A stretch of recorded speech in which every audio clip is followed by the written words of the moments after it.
Beam shuttering. Go to structural, beam shuttering, explode text.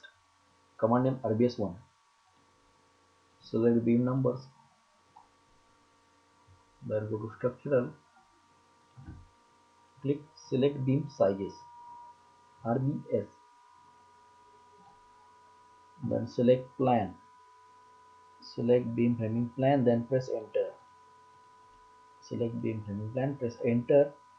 Then digit B for 1, PB, GB, TB for 2, B for 1, 1, enter. Beam size text height 0.1. Select object. Select beam sizes X and Y.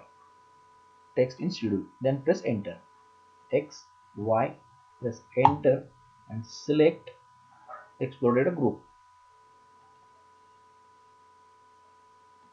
Press enter.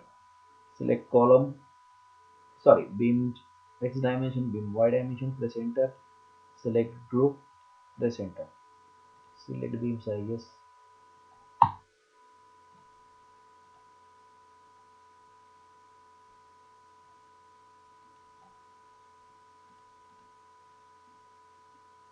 Press enter. Select group, press enter. Press enter.